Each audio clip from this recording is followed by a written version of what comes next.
El meu nom és Francesc Torralba, soc filòsof i teòleg i professor a la Universitat Ramon Llull. Aquest llibre, El sentit de la vida, és sobretot un llibre de preguntes amb algunes respostes provisionals. És un llibre per tothom, que vol arribar a un públic molt ampli i que tracta un dels temes que sempre ens angoixa més i que tots tenim d'alguna manera en el cap i que intentem respondre encara que sigui amb les poques eines i els pocs recursos que tenim,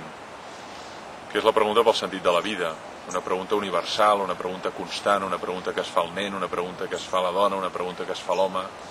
i que es fa l'ancià a la seva vellesa. I el llibre no és tant un intent de respondre-hi concloentment, sinó d'una banda un intent de formular-la i de plantejar-la obertament, i a la vegada també una resposta molt singular a la mateixa pregunta des d'una opció molt personal. Però en el fons el que pretén és que la pregunta pel sentit no és una pregunta que s'ha de posposar ni s'ha de deixar indefinidament pel final,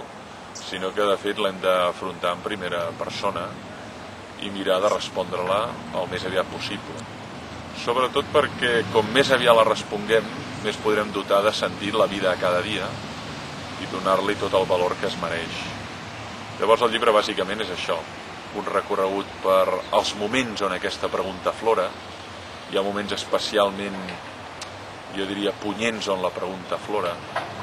sobretot moments com la mort d'un ésser estimat, moments com la malaltia,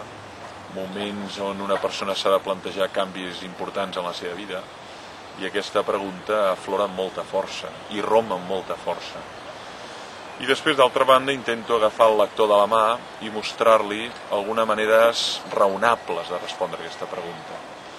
entenent doncs, que el sentit de la vida pot estar en cercar la bellesa, la veritat, la bondat, les coses que cada dia se'ns ofereixen, i també en implicar-se per construir un món tal vegada més just, on sigui més digne viure i més pacífic. En el fons no és una pregunta que es respongui tancant-se en la pròpia consciència, tampoc una pregunta que no tingui resolució possible, sinó que és una pregunta que obre moltes diverses possibles respostes i que l'autor intenta, o jo mateix el que he intentat, és raonablement obrir-ne algunes i mostrar com aquestes respostes uneixen persones de diferents creences, tradicions, opcions polítiques i religioses, i per tant és un llibre per tothom i és un llibre incloent perquè la mateixa pregunta és la més universal de totes.